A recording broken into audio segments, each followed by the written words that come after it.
to help overcook Durk in the fact that he will never get out. What I mean never? He'll never get out on bail. They could already say, oh, we think he planned this whole murder. And what was going to happen in a hearing is that the judge was going to be like, okay, it's circumstantial. I've said this about a Durk case. It's circumstantial. Tell us the snitch, or, they could try to hide it at least first. Be like, no, we have someone who said that Durk offered them to go slide for Vaughn and go here and offer them this money. That's why he booked the jet and told them, blah, blah. Okay, that's a good, decent case. But the feds is not like Fulton County. They're going to overcook your ass. So what they did was not only present the details of the Lil Pop case, they then unsealed another case. Remember the case I told you? I said, I've never seen a case like this. It's all sealed. They unsealed a document from that case that points to Durk, that says Durk is the top guy who ordered this other murder. Okay? All right. So Durk's name is being mentioned as in the same role for another murder for hire case. He hasn't been officially charged. And if you see my tweets and you see me delete it, I had to be, we got to be very careful. He's not officially charged with murder for hire for this other case. But if you read it, it's like the feds believe he hired niggas to go kill people who killed his brother. Okay? I'm going to show you everything now. Okay? But thank you for joining in.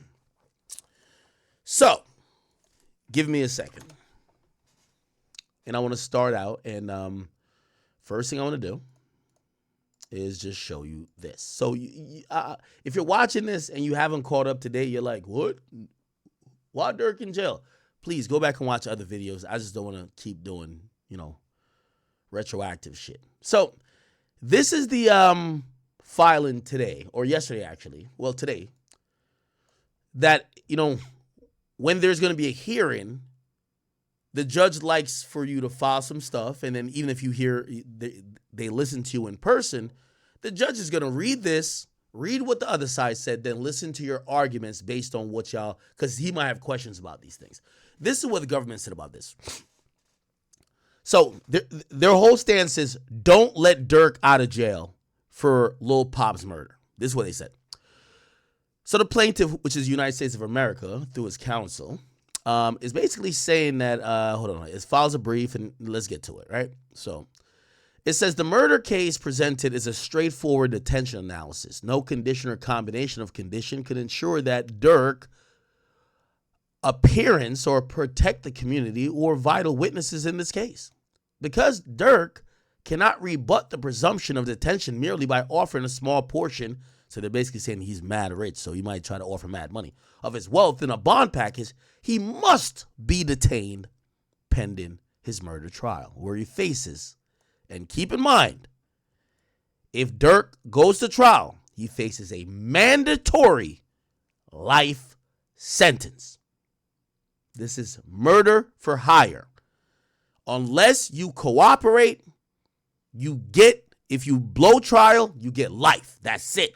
Nothing else. Defendants offer millions of dollars to secure a pretrial release. So, by the way, we're going to, if you want me to, and I will. Actually, let me do it right now. So, Lil Durk has offered a bond package. That was their thing. You know what I mean? You got to do it. I think Durk realizes, or he has to realize, he's a street nigga, right? He's not Diddy. Like, Diddy's like, oh my God, like, where's my 20 chefs? Where's my masseuse? Where's my this? Where's my that? Where's my 50 baby mamas? Durk is a street nigga. When you get locked up on certain charges, and I do believe this, I think Durk is like, I know what it is. I'm going to just kick back in here, handle your business, just get me free. A street nigga ain't going to be like, oh my God, I can't stay in here. Oh my God, what, please let me out. You're a street nigga. You signed up for this shit. You know what comes with you getting arrested or indicted. However, your lawyer got to do his due diligence. Put together a little package that looks good. And let me see, because I do want to see what Durk offered. Let's see what Durk offered to get him free. Obviously he's not Diddy level, but let's see.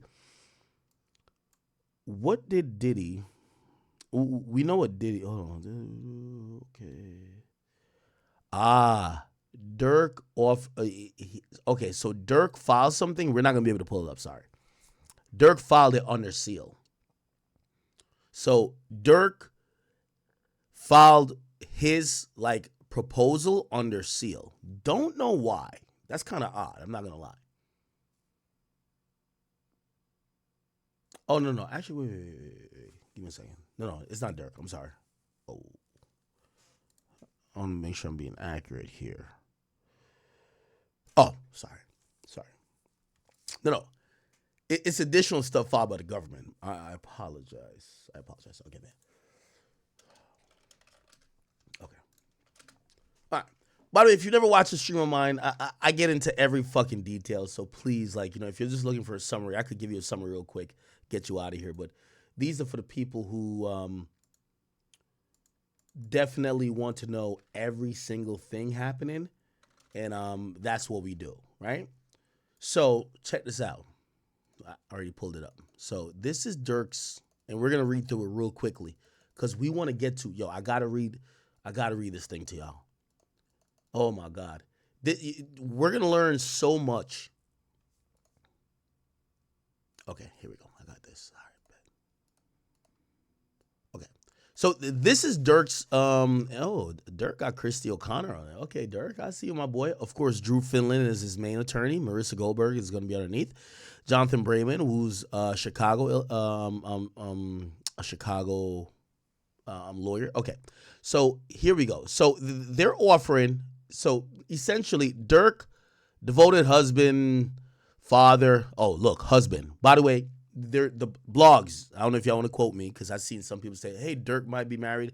For everybody who wants to confirm, Durk is married. So Durk married India secretly. If you guys don't know. Durk and India they're married, and you got to realize this is why he could say he's a devoted husband. It does read a little bit better if you don't know.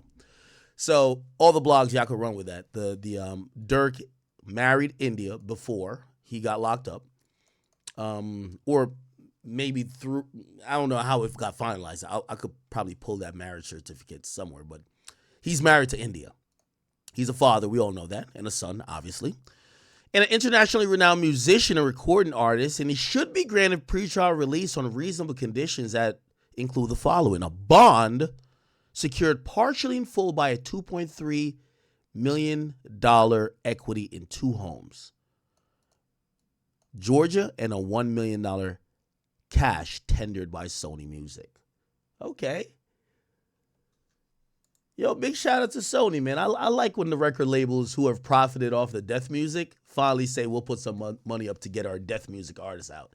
And I got to shout out to Sony too, because when Bobby Shmurda called his RICO, they took and Bobby could have got bail. Sony said, because Sony owns Epic, and Bobby was on Epic. Sony was like, what? Who? Okay. So Sony Music's down to put up $1 million, okay? So Durk is down to put up $2.3 million in equity in 2 homes, and it will be $1 million in cash by Sony, okay? He's down with home detention with electronic monitoring, around-the-clock security services ensuring compliance with all conditions, reporting to pretrial services, and additional third-party sureties and guarantors to satisfy a bond amount that the court determines. So basically, if the court says, no, we're not going to do it for, essentially this looks like $3.3 million, right? 2.3 in houses, and then $1 million in cash by his record label, which, by the way, I know some of y'all are going to make this like, yo, wait, why Durk's label? Durk has that money as well. Trust me, Durk he probably got $10 million in his account somewhere, or that he could liquidate to get money. You know what I mean? So don't think, his record label's name being on this is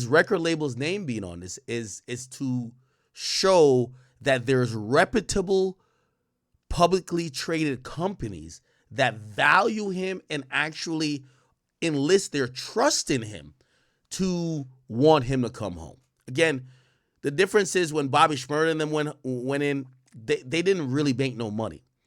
To be very fair, at this point, you have Alamo, right? And I think did Alamo get sold to Sony? Alamo, Sony. Yeah, okay. Sony Music acquired Alamo. The only two artists at Alamo that keep the lights on for everybody, shout out to Tom Moskowitz, he's the owner of that. And by the way, Sony Music paid Universal $125 million for a stake in Alamo, okay?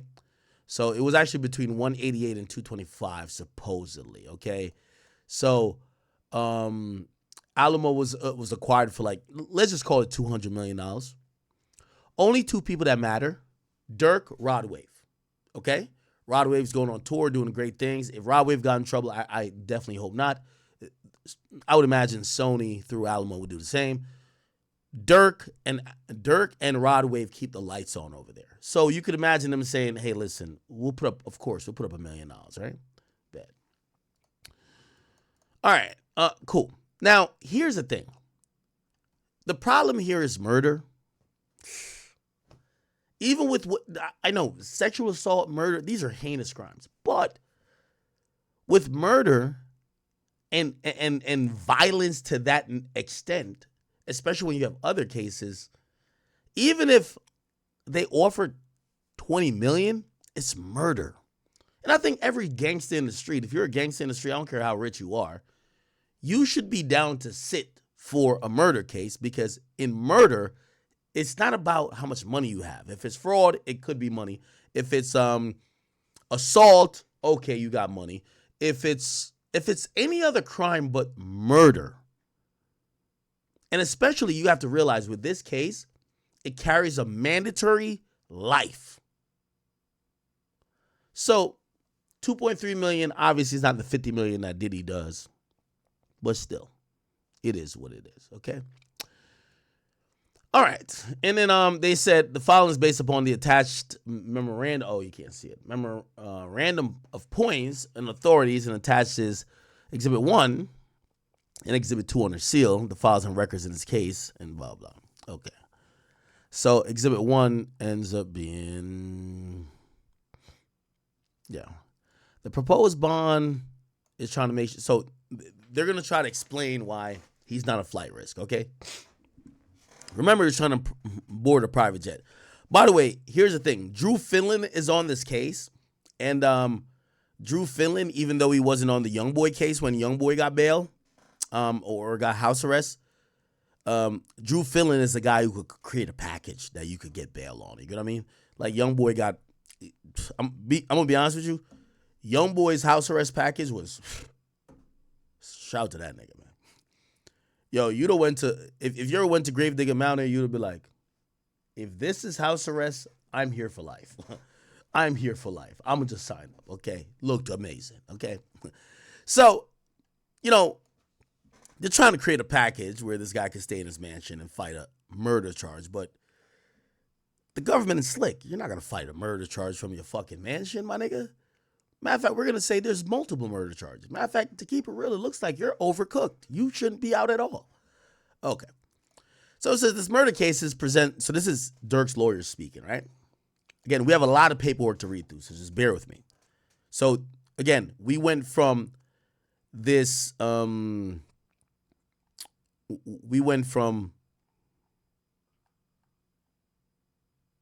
on. We went from here to, oh, never mind. Oh, no. Oh, sorry. Okay. Did I skip? Oh, I skipped some shit. Never mind. All right, never mind. So, this is what we know they're down to do. So, let's just kind of go down this real quick. This is Durk's, his case to say, let me out, right? By the way, I'm going to keep saying, Durk's the gangster. Durk's about that life. I get that you used to luxury, but you don't engage in these acts and do gangster shit if you're going to cry at sitting down for 6 months. That doesn't make sense to me, right? If you're scared of doing 6 months while fighting your case, and who knows, you might get a favorable outcome, but if 6 months is going to break you to either tell or you're crying like a hoe, like, oh my God, please let me out, let me out. When it comes to murder, you're probably not getting out, okay? All right. Let's see their argument. They're like, Durk, he's a good husband, father, renowned musician. And look, see, this is what I'm saying, Chad. I do think he did know this was coming, especially in the last decade of his life.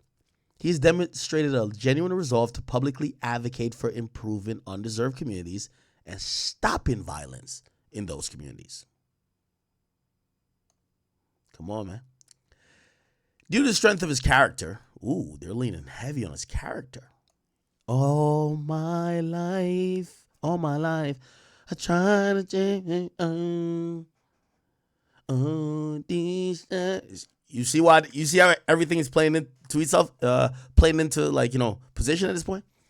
Individuals from Mr. Banks' professional and personal life have lined up to support him in this matter. He's been temporarily detained. Oh, never mind. He was arrested on the 24th. Oh, the other guys got indicted on the 17th. My bad. And it's scheduled for a detention hearing this afternoon at 2 p.m. So, by the way, the detention hearing is going on now. I'll save you he's not getting out. Okay. I'll get the update in a second, but he's not getting out. Including a documented track record of full compliance with conditions of pretrial release on a previous case in Fulton County, Georgia. So they're saying when they gave him pretrial release, he was a good gentleman. He didn't do nothing wrong. His friends, family, and colleagues are willing to act as sureties and guarantors on any bond. More than $2 million. Sony will tender $1 million. Mr. Banks has a history of gainful employment and residence in the Central District of California. The court should grant him pretrial release. Okay, they tell about his legal background. Under the Bail Reform Act, the court must release him. And they're talking about some other stuff. Okay, so they're listing the criteria, which is flight risk, danger to community, and possibly threatening witnesses. They say they charge him blah, blah, da, da, da. Okay, these are some, whatever. Anyway, for example, Judge Kevin Farmer previously remarked in granting Mr. Banks' expansion for his condition of release in his previous state matter. Banks is an artist and performs at concerts throughout the United States and overseas to earn his income. On that prior case, it was proved to the court that the prosecution and the community that he could comply with the conditions of pre-trial release and court orders due to his full compliance, blah, blah, which included originally GPS monitor, curfew, prohibition on contact with witnesses. The court gradually expanded everything that had to do with him. Okay. So this is not that much. So additionally, and let's just read the last thing. Because of his support with the community of faith, they are willing to stake so much on his bond. Several sureties and guarantors from both Mr. Banks' personal and professional life have agreed. That's why they're bringing Sony Music, professional, okay? To assist in satisfying any reasonable bond that this court might set. Notably, Sony Music, see, I told you, they're using that because of, it's not about the money. Durk got $25 million. If Durk don't got $25 million, that nigga's an idiot. That nigga's been getting money like in boatloads for the last 3 years since he's been super hot. Trust, okay? I don't care how much he's been tricking on chicks or, not tricking on, you got a wife, doing whatever. He should have $25 million in equity somewhere. Even if he got to sell every car, every jewelry, maybe owns like a housing project, and you got to have $25 million. Got to, okay? So when you see, and you might be like, 2.3, you're comparing this to Diddy, and you're like, well, Diddy did $50 million. No, these guys are not going to do the max they could do. They're going to just be like, yo, this is definitely a big amount. 2.3, big amount. 50 million, big amount. If they told Diddy $150 million, he's getting out of jail. 100%. So don't think when niggas is offering money that that's all they have, okay? If they told Diddy, we hear your $50 million thing, but we'll only let you out on $150 million. You would see Diddy out by tonight, okay? Niggas got money. So, money's not a thing, but you use it to kind of let them know you're down to put up a lot of things that you're almost willing to gamble if a sizable portion of your net worth or whatever you got going on, that the court could feel like, well, he'd only be an idiot to give all this up and try to run, right? Now, okay, Sony Music, an internationally respected corporation, has agreed to tender $1 million in cash. By the way, you want to hear the tea on this? And Bobby Shmurda, if you're watching this, somebody could clip and send it to him. So, two things with Bobby. And this is why Bobby fell out with a couple of people, including a guy who used to work for G Unit. What's that guy's name again? Is it Sha Money? I think it might have been Sha Money. It wasn't, I think it was about $2 million to get the guy out on bail. It wasn't about the $2 million to get Bobby out on bail. Sony, which owns Epic, they wouldn't do it. That's one of the reasons when Bobby came home, he was never that cool with that label. Yo, y'all let me sit in jail for months and years and wouldn't even bail me out by just putting money down. Like, what the fuck? Right? We've seen in situations, Tupac, Suge Knight goes there and get... Here's why they didn't. And I'll also make this assumption. This is just my, if you want to call it expertise or expert, opinion. If Durk got a RICO, Sony wouldn't be next to this. A murder, it's a difference. A murder says you kill someone. The goddamn record labels aren't saints. A RICO says you have an organization of criminal activity. And a record label is a record label that usually houses a bunch of people who claim criminal activities. They don't want to be next to you with a RICO. So what Bobby got charged with was the definition of a state RICO, damn near. It was like this, criminal like organization shit for New York. So that's why they didn't put up the money for Bobby. Because D-Day in the music industry was when Murder, Inc. got charged with a racketeering charge.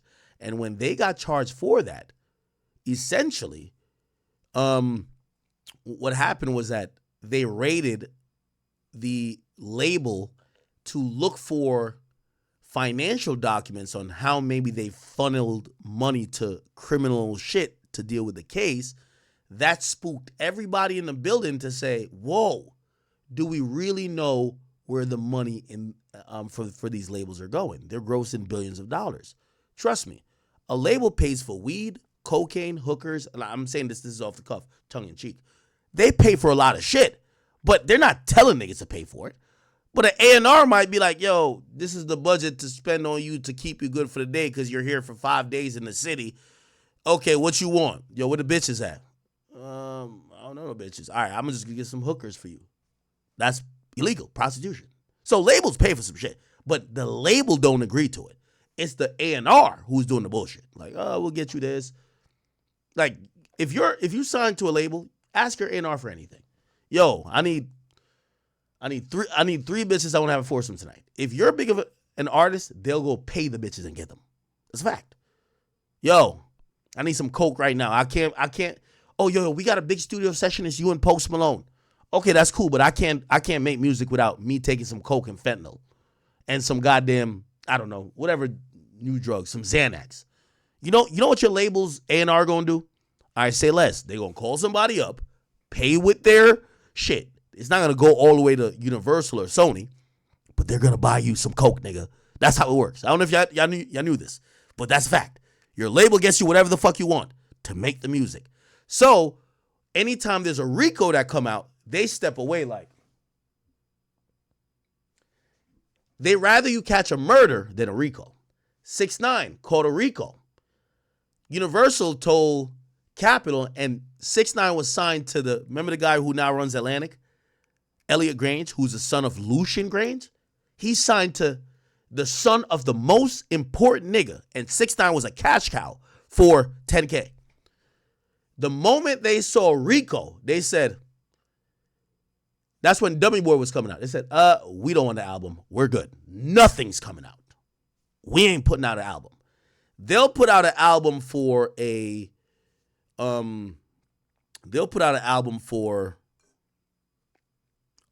someone facing murder, facing any charges, but RICOs, no. Federal RICOs, definitely no. Now, I know you're probably saying, well, Thug dropped an album.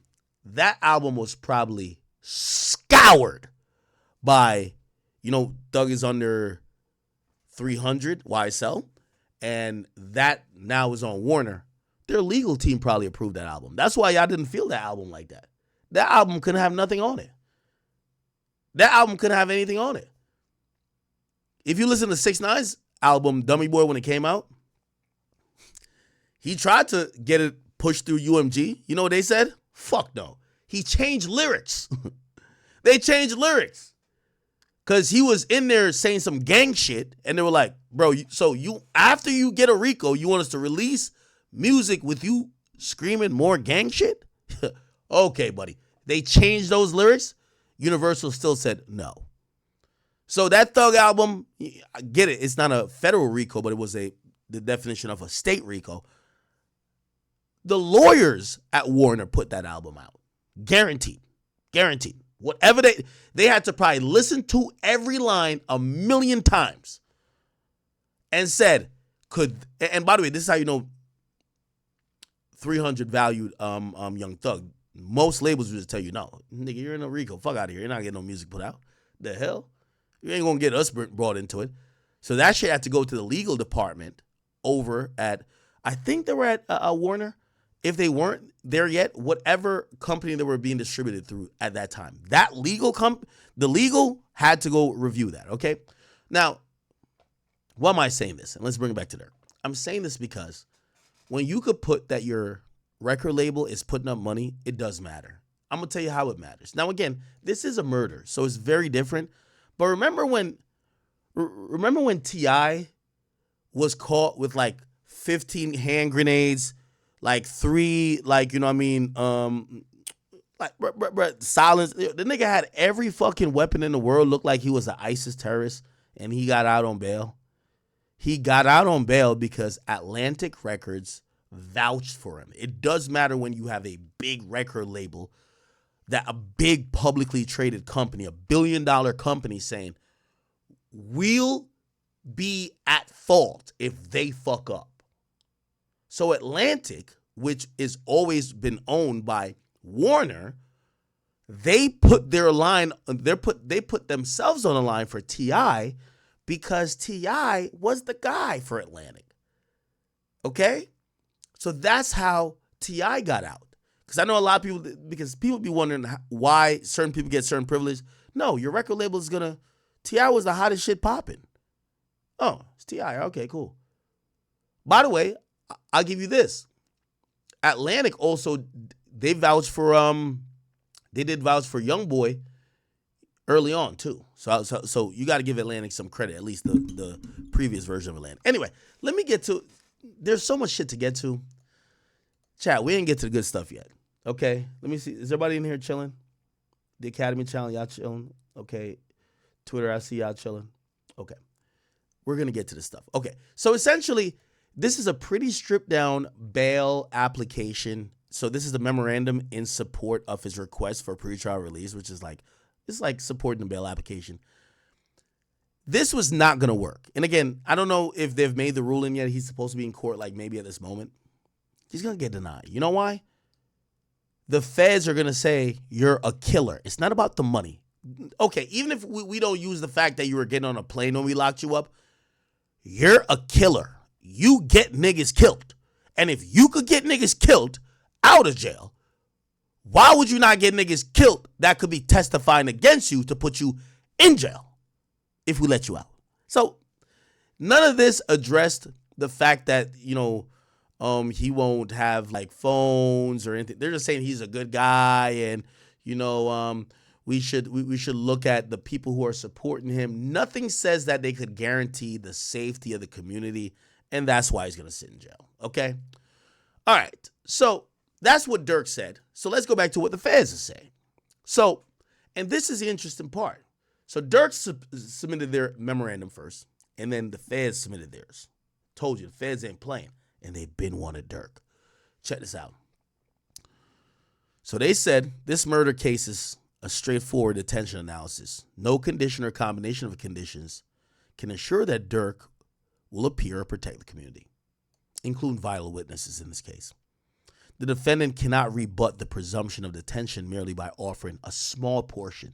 See, even they know, a small portion of his wealth in a bond package. He must be detained pending his murder trial where he faces a mandatory life sentence. The defendant has offered millions of dollars to secure pretrial release, claiming that his money in a private security company and controlled by the defendant will somehow ensure his compliance with the law and his bond conditions. The proposed terms are woefully inadequate to protect the community. as I said before. It's all about, will he get people killed? Didn't I tell y'all before, chat? Just think about everything I've told you. Didn't I tell y'all before?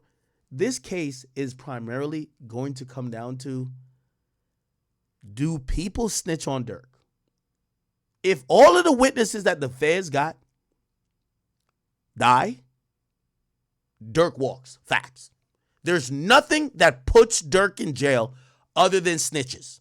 That's a fact. You have circumstantial stuff. Well, you did board the plane with the guy who got the ski mask in this. Bro, I'm cool with hood niggas that do these things. They have prior charges. I'm a musician. These guys they wear several hats. They're street dudes, they're criminals, but they also do things like manage my day-to-day. Well, how does that mean I ordered a murder? So someone has to say, Durk told us to kill the nigga. Or, Durk, where's the money for killing the nigga? That's how you prove this case. So let's get to it. All right. The proposed bail package, this is the feds talking, makes clear the defendant has access to vast resources, but his conduct in this case and others show that he has and will use those resources to endanger the community, influence witnesses, and wield his power for violence. As his first superseding indictment alleges, which is the indictment that linked Durk into the one with Vonnie and Didi and the rest of them, his co-conspirators fired multiple guns, including a machine gun. You got to hit your op with a switch. That's a fact.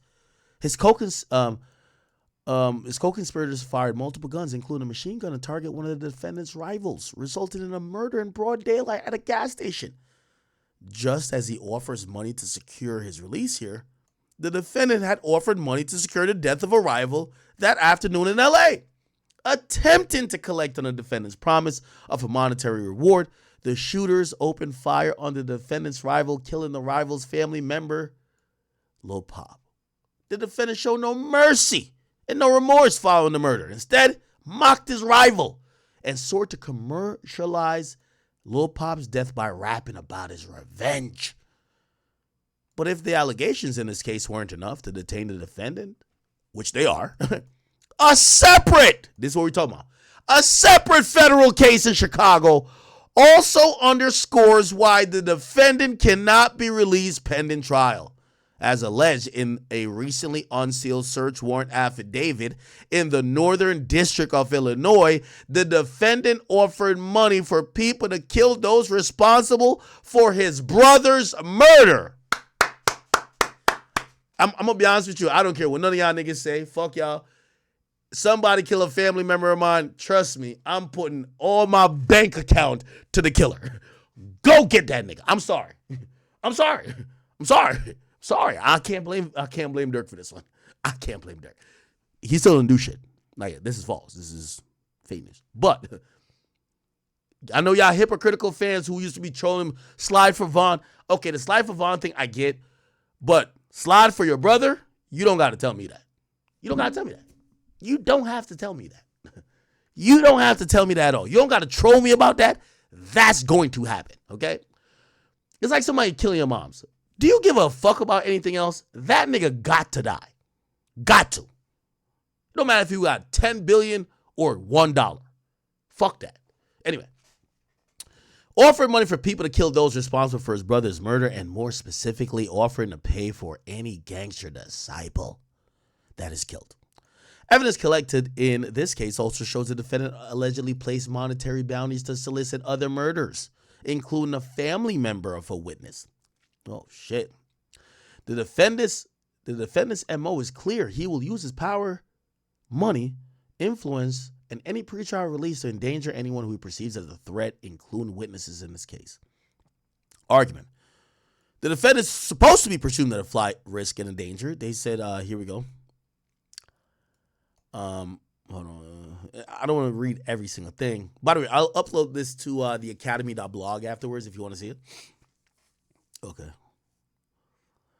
Then it says the defendant's murder and firearm charges justify detention. And then the next thing is, okay, conclusion. Now, they're supposed to be in court today arguing. Like, oh, so they're going to, add additional arguments to support this and to answer the judge's question. I think he's going to get denied. Y'all could tell me. There's probably, it's been 2 hours. What time is it in Chicago right now? No, it's not Chicago. Oh, it's LA. It's LA. Never mind.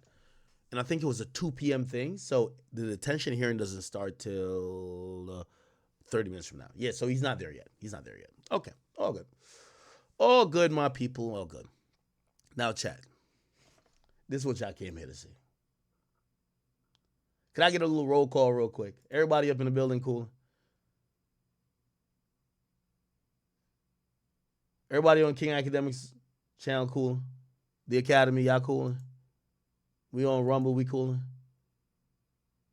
Are we on Twitch, we cooling over there too? And I know we're on Twitter today. I seen people, I only streamed live on Twitter today because I sent out an incorrect tweet, which I've seen a lot of other people copy, and I felt bad about it because he's not currently indicted. And there might be an indictment here, but I haven't seen it. He's like the lead suspect to be indicted, which almost assumes that he's going to be indicted, but I don't want to announce him being indicted until he's indicted. Okay? You know what I mean? Because I understand, like, you're playing with people's, I want to be accurate. I love being accurate. Okay. So essentially, the big thing here, and we could just search it, is they said, as alleged in a recently unsealed search warrant in the Northern District, the defendant offered money for people to kill those responsible for his brother's murder. That's what everybody's reporting on, chat. I have the indictment here in front of me, and we are going to break this down, chat. So, if you don't know how the feds work, and, you know, I do like the Fed system because it's kind of very transparent more than some states or counties. It's very wide open, okay? There was a search warrant that was applied under seal, okay? Now, before I get there, Stefan Mac D-Thang, okay? Here we go. Okay. Is it this the one? Here we go. Didn't seem to care. Well, basically my whole team, you know what I'm saying, but the trucking came first from my brother D-Thang. Multiple shots were fired and lots of weapons were found at the scene. Dante Banks was killed when he was shot in the head. Banks is the older brother of locally known rapper Lil Durk.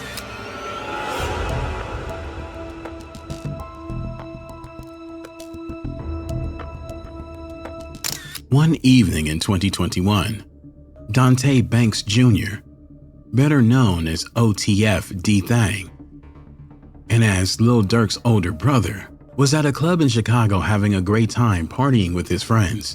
As it would later be revealed, however, D-Thang was partying in his opponent's territory that night, and when he got ready to leave, he was brutally hit in the parking lot in a shooting that also injured a Harvey City Police Department cop. In the aftermath of D-Thang's tragic passing, the names of two potential suspects started circulating on social media, and in the you're gonna hear how Durk's lyrics start to come true. What did Durk say? Fuck my cousin. Let's go back to what he said. Here we go.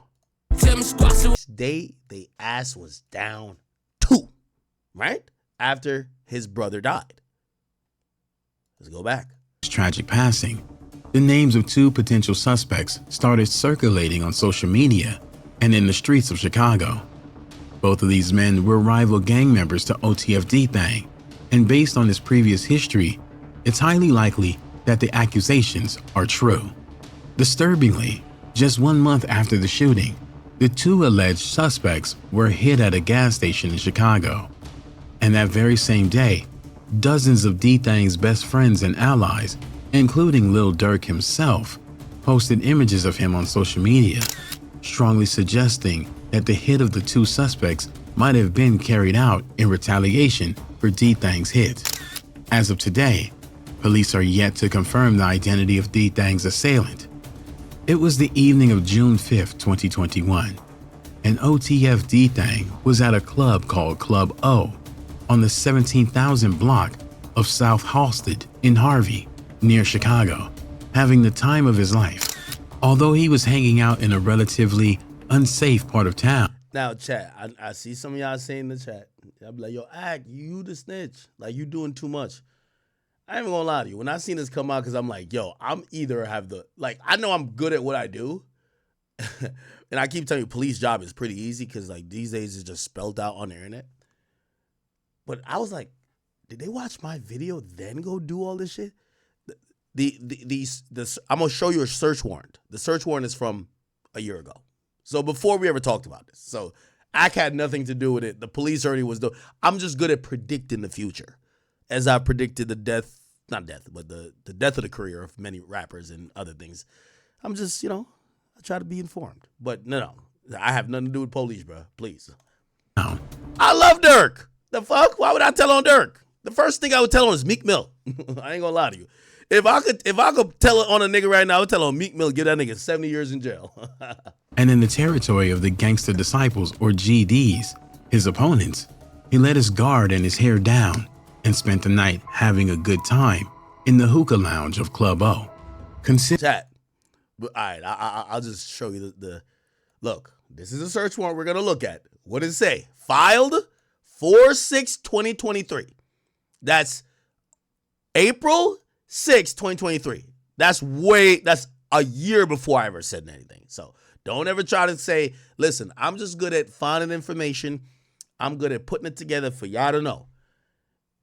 You got to realize, Big Boy Act came a long way from Warren Chirac. It's a reason why we still number one, and it's a reason why nothing bigger in the chat, okay? But in terms of, like, some underhanded shit, no. Anything I find, you could find, is just that I'm kind of paid millions to find the shit to give it to y'all first. You know what I mean? That's it. So I'm on it every day. Okay, anyway. Considering his recent history, most people would have been too terrified to even go near Club O and would have rather played it safe. But D-Thang didn't seem to care. In the weeks and months... So, Durk was on a win streak, if you want to remember this time.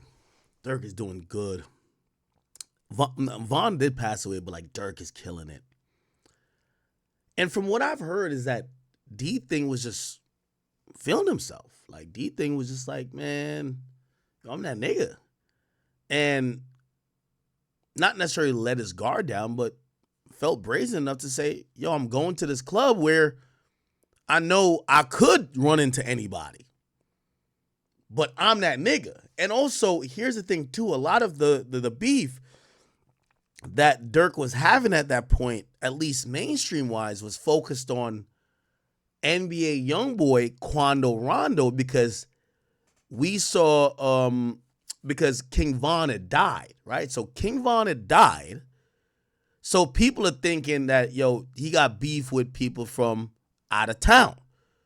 Now, of course, he always got situations going on in Chicago, but some people feel like maybe D-Thang let his guard down by even being there because from what I heard, Club O is not the spot you want to be if you're those type of people on that particular night. Leading up to the night of June 5th, he made a series of inflammatory posts calling... he said, on Newski, I don't want none of my new ops dead, for real, for real. So to you new ops, fuck you niggas, for real, that sneak this in. All you niggas doing is what bitches do on the gang. Keep OTF or smirk name out y'all mouth. And damn, what you niggas this mad for? Now, I'm going to say something, and I love Durk, and I love OTF. I do believe that, and I hate to say it because I don't know all the circumstances around this.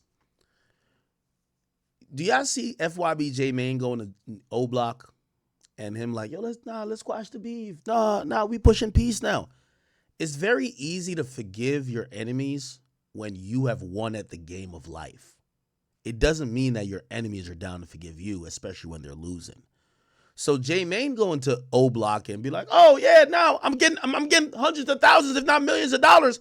I'm down to forgive y'all niggas. It's all good now. Let's be cool. They're looking at him like, nigga, we're broke. And now we're even more mad at your bitch ass because you're the only one who got rich off of this. Fuck you. Get out of O Block. There's a possibility that this is what happened. Durk's brother goes to this club thinking, yo, we up millions now. Yo, I'm down to forgive all y'all, man. We don't give a fuck. I get it. I get it. Like, yo, we did. All right, we get it. But like, I'm down to get over this shit. The niggas who there, they feel more offended. You coming through here, big ass car, jewelry. You think you that nigga? You shitting on us now? You thinking you won the war? You think we just gonna be like, oh, okay, cool, let's be friends now? Fuck you, nigga. That's what some people have kind of told me. Out CMB and Gutter Gang, two gangs from the south side of Chicago with an active beef with 072 Dog Pound, a gang OTF D-Thang was known to be affiliated with. In one of his most notorious posts, he directly disrespected CMB and Gutter Gang. And in that same post, he mentioned that he didn't even know who his opponents were anymore because all of his real opponents were deceased, which was taken as a blatant sign of disrespect by members of the rival sets he dissed. Fast forward to the evening of June 5th, and it's probably a bit more clear by now why it was so dangerous for D-Thang to be partying in GD territory. Around midnight that evening, a policeman named Officer Derek Muhammad with the Harvey City Police Department noticed that one of the patrons at Club O had a gun, and after confronting him, Chicago. If I'm in Chicago, I'm not going to the courthouse without my gun. I'm not going to drop off my kid at school without a gun. Did y'all hear the story about in Chicago? The nigga walking his son either to or from school, and his ops are just shooting at him like nothing ain't happening. I'm going to be honest with you. Only in Chicago, I would go to church with a gun, go to take a shit with a gun, fuck a bitch with a gun. I'm going to everywhere with a gun. I'm going to the hospital with a gun. I'm going to keep a gun everywhere. I don't care what y'all talking about. This Chicago, nigga. An altercation ensued in which the officer was shot in the thigh. Fortunately, he survived and later recovered from his injuries. Around the same time, OTF D-Thang decided it was time to call it a night and went out into the parking lot to head home.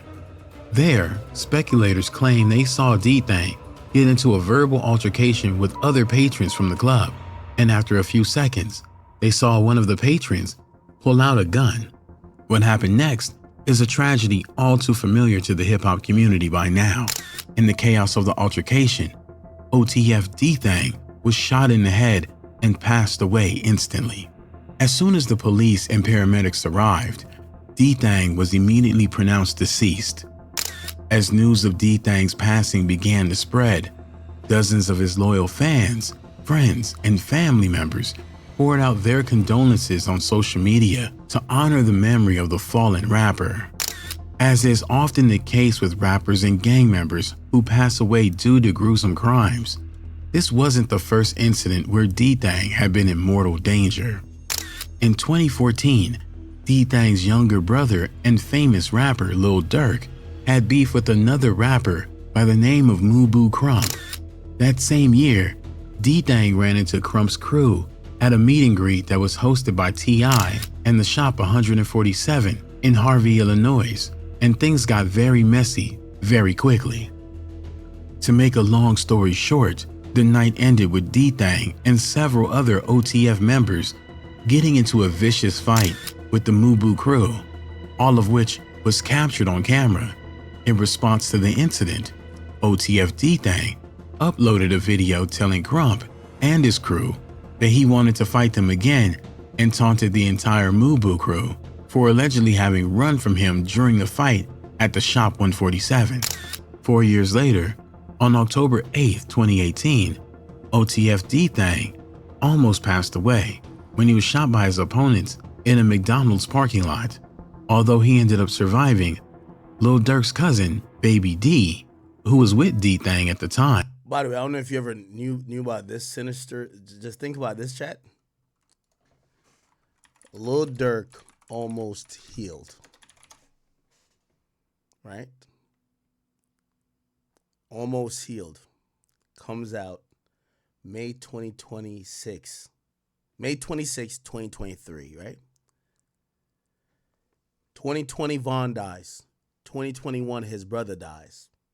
2022, the niggas who killed his brother, they get clapped. The niggas who killed Vaughn, at least a cousin of theirs get clapped. 2023, he drops an album, I'm Almost Healed. You ever think about that, Chad? It's like poetic. 2020, Vaughn dies. 2021, his brother dies. 2022, get back for both those situations. 2023, I'm Almost Healed. Crazy, huh? Okay. Time of the incident was not so lucky and passed away from his wounds. Still, despite all his previous close calls and near-demise experiences, D-Thang himself had managed to survive every single time. Unfortunately, his luck ran out in the early morning hours of June 6, 2021. Although police have not yet confirmed the identity of D-Thang's assailants, several sources familiar with the incident have claimed that the two men responsible for the hit were 33-year-old Jarmy Hawkins, formerly affiliated with NLC or No Love City, a set of gangster disciples, and 19-year-old Jalen Anderson, a former member of Gutta Gang. As for how these gang members are all connected, it all has to do with gang affiliations and rivalries, as well as the post D-Thang made on social media before his passing. To understand why these two men were suspected by many of carrying out the hit against OTF D-Thang, it's important to remember that one of NLC's biggest rival sets is Lamron, one of the gangs that Lil Durk is mostly closely associated with. In the years leading up to D-Thang's passing, there had been a lot of tension between the two gangs, which can be easily deduced from rap tracks like R.I.P. Mo, in which Lil Durk directly disrespects No Love City all the way back in 2009. Considering all this context and OTF D-Thang's previous disses on social media directed towards Okay. I think we got pretty much a decent amount. Okay, now let me play this. This was outside of the club that Durk's brother died at. So he had gotten shot while walking out of the club here. And remember, there was a police officer. Like, put it like this. I'm not going to no club that they hire police officers to work the club and the police officer at the club gets shot. And the party's still going on. How the hell did the police officer get shot and we still partying? Wait, hold on. I don't think this is safe. Wait, hold the fuck up. So the police officer got shot, and I guess there's a little bit of commotion, but then Durk's brother is, he's like, I think this is a wrap. Let me get out of here. He's walking out. Niggas start shouting at him. He's shouting back. He's a man. And eventually somebody shoots him right in the head. Right? Like, bro, I'm not going to no club like this in Chicago. What the fuck? What Money Maker D-Thang just lost his life. As you see, it's closed. They open at 10 p.m. and they stay open at 6 a.m. There's all type of expensive cars out here. I'm not sure who is with who, but as you see, this is the Club O. It's all the way in South Holland. I didn't know it was this far. Y'all just made me drive this far. Y'all owe me some gas money, gang. This ridiculous. But what they got going on up here? I might be back. But yeah, man. Apparently, the little information that I got from the people that I talked to, D-Thang was up here. He was arguing with somebody that he recognized. In the middle of that argument, he came outside. I guess he was coming back outside to get the stuff to his car and to get around people he's familiar with. And in the midst of that, he was shot and killed. As you see, this is his blood that's still on the ground right here. That's D-Thang blood. It's from the infamous Club O. Y'all get in the comment section, let me know what y'all think, man. D-Thang lost his life here, bro. R.I.P. D-Thang. Durk, keep your head. Okay, so, I'm trying to summarize it before we get to this hot, again, Chat, I am doing a little bit of a cliffhanger because I do have some info that isn't out there, which is a search warrant. It gives a lot of detail, and this is why Durk is being brought up. Now, obviously, it's a gut reaction, and again, I don't know if this is true, but I'm gonna just be honest with you. Like, I'm not gonna be mad at Durk if he slid for his brother, bro. I'm sorry to tell y'all that. However, just trying to like piece it together. So this happens, and the streets start talking. And the streets start talking, and there is a few people that come up that they believe was either in the argument or responsible or set it, whatever, for D-Thang dying. Right after D-Thang dying, what happens is a guy named Stefan Mack, he dies. He gets murdered, okay? And let's see, Stefan Mack. Reddit has a lot of stuff about him, right? So Stefan Mack is actually, okay, this is about the guy who got killed, charged with murder. But people thought the Stefan Mack guy did the murder. Now, here's the interesting part, and this is only, this is Reddit Rumorville. They claim that this is the second time Durk has gotten the wrong guy, because they claim this ain't the guy who killed his brother. But maybe he's with it or whatever, like close to it. But he gets clipped, so Stefan Mack dies, just like how Lil Pop dies. But the actual guy that you probably want, you didn't get him. There was somebody else who died too. That's why Durk allegedly raps what Durk rapped again? We could probably go back to it. You say? Ask the ops from over west, next day they ass was down 2. Hellfire on the back. Ask the ops, next day they ass was down 2. From over west, next day they ass was down 2. Hell, next day they down 2. Ask my brother died, if you was there, just know you down 2. My brother died, and just know if you was there, you're dying too. Ask the ops from over west, next day they ass was down 2. And they was definitely down too. That's a fact, okay? So, Stefan Mack gets killed. Now, this is where we get to the very important document I'm about to read to you right now. This is an affidavit for a search warrant, okay? And this was filed last year. It tells you about the elongated period that the police have been looking at Lil Durk, but for multiple situations. They were investigating Durk for the Lil Pop situation even before this. So they've had multiple investigations involving Durk. So let's look at this search warrant. In the matter of search, okay, the information associated with cellular telephone associated blah, blah, blah, blah, that is stored at the premises controlled by AT&T, okay? This is an application for search warrant. And by the way, this is the date. I, a federal law enforcement officer or an attorney for the government, request a search warrant or state under penalty of perjury that I have reason to believe that on the following person or property that will be searched, which is located and looked like it was a northern district of Texas. They searched.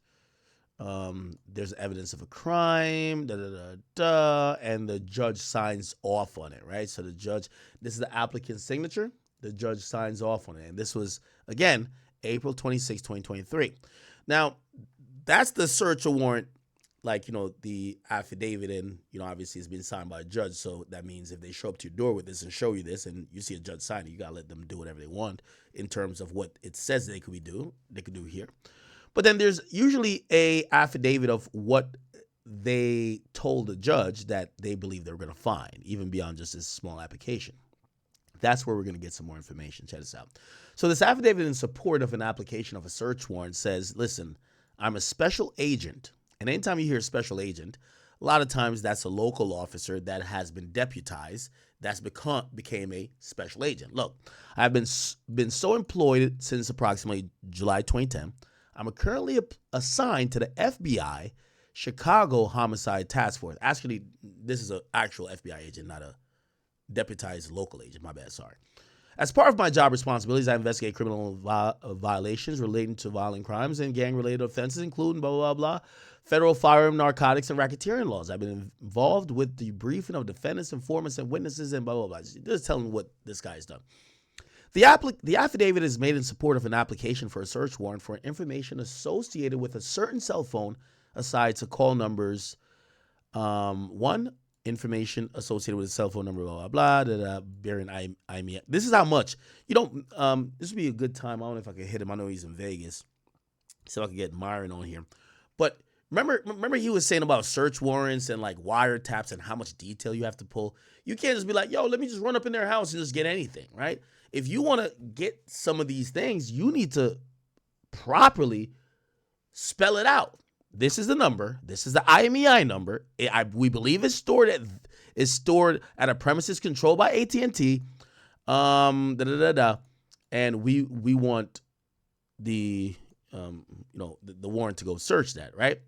And it appears that they wanted to issue this warrant most likely to AT&T.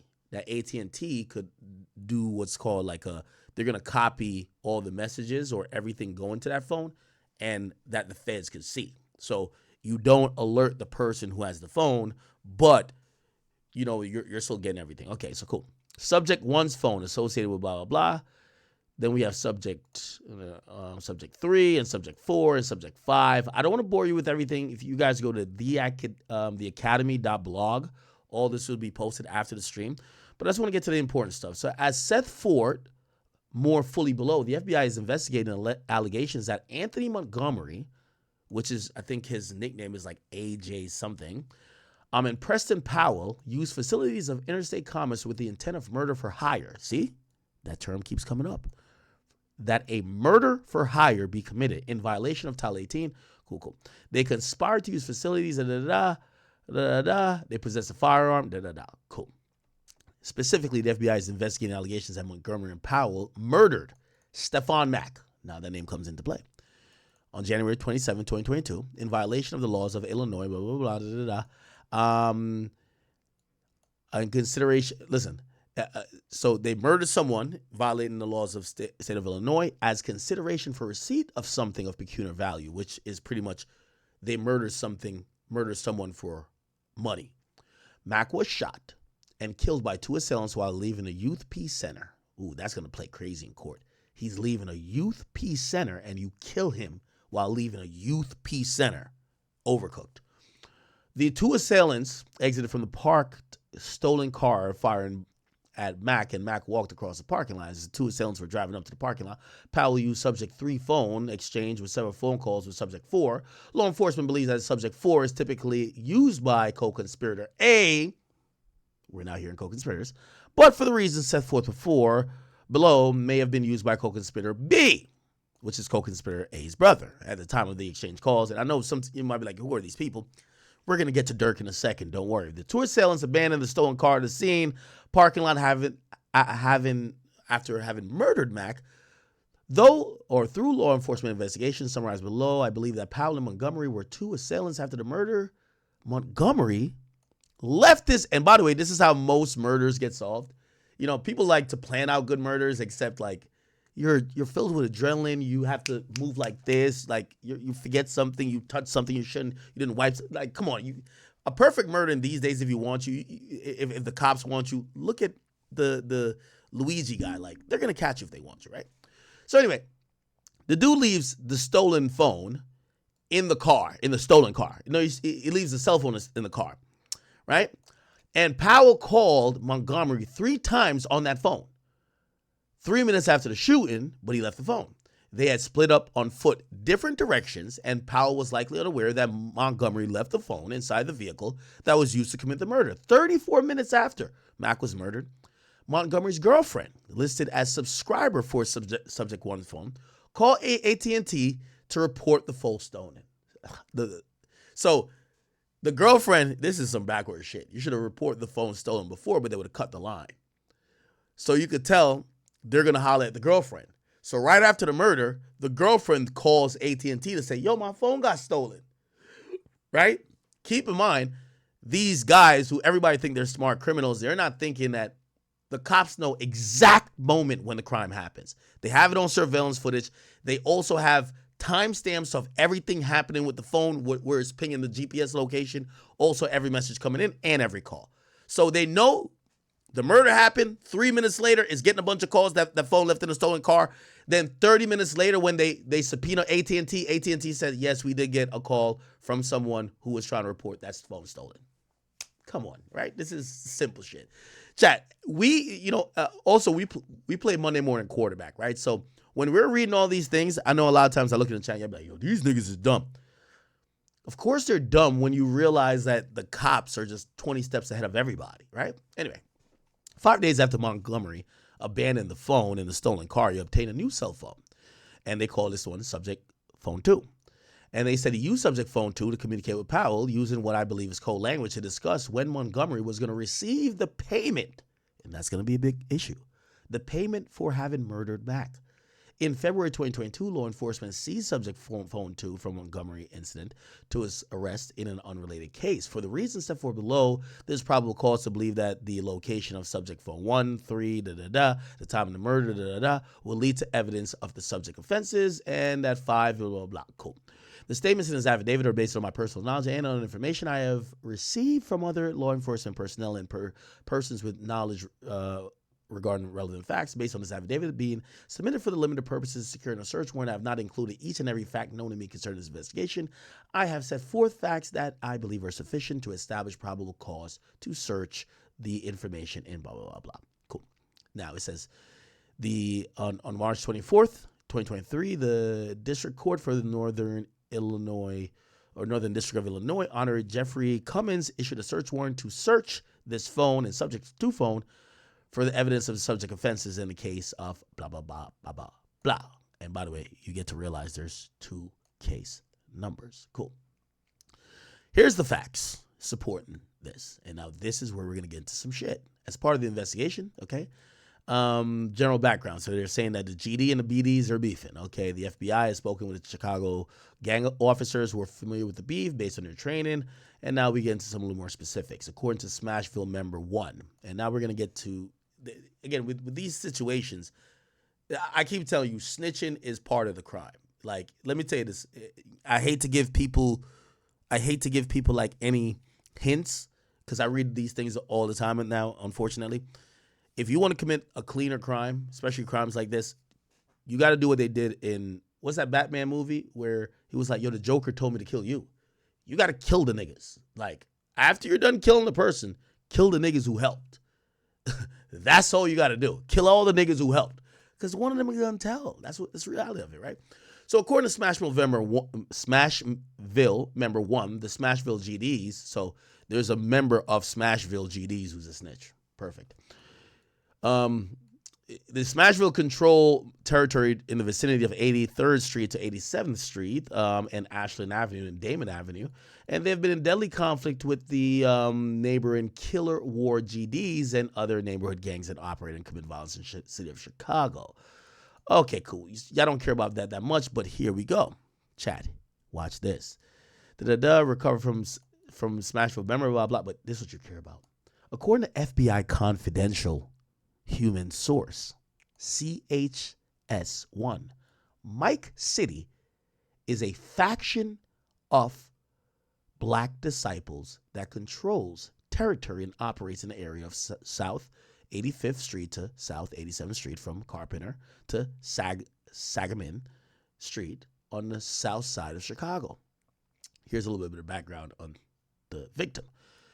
At the time of his death, Mac was the suspected leader of the Smashville GDs, and according to the records and blah, blah, blah, Mac was sentenced to 24 months imprisonment following a 3-year term of supervised release for having a firearm.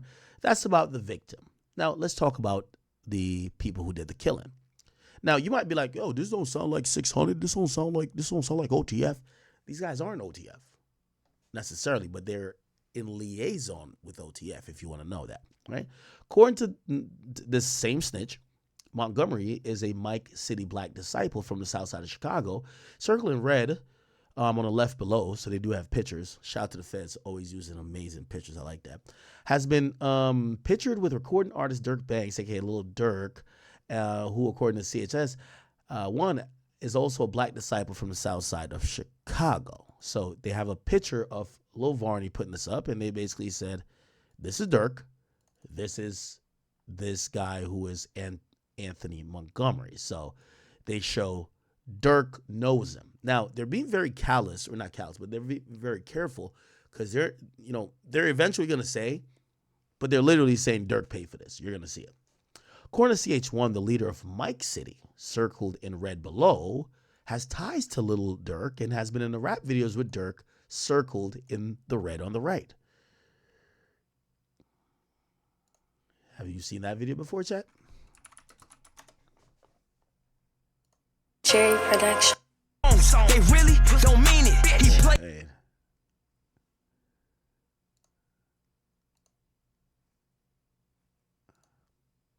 Interesting. Instagram, you doing? Okay. So background. So they're saying that this guy here, whose name is Anthony Montgomery, I think his name is AJ. Okay. So his name is like AJ from Mike City. Okay. Then they're saying, and by the way, so this picture had Durk with the leader of Mike City. And then they said the shooter. So Lil Durk, locked up, and they're charging him with a second murder for hire for his big brother. I'm not gonna lie, bro. Durk might be cooked, and there are snitches in both cases. When you got snitches in both cases, it's like you're already at this point where, feel me, you're cooked. He's not gonna get a bail, bro. He tried fleeing the country, he's not getting a bail. Plus, this is for murder. Basically, like, his whole career is gonna be gone at this point. So when people look back, if people say, oh, the quote-unquote Durk versus YB beef, it's going to end up being YB won unless YB crashes out and they have some bigger stuff planned against him. They're going to say YB won. Because YB, at least, he's going to get on, like, what, 2-3 years? Durk, who knows how long he's going to be fighting this case for.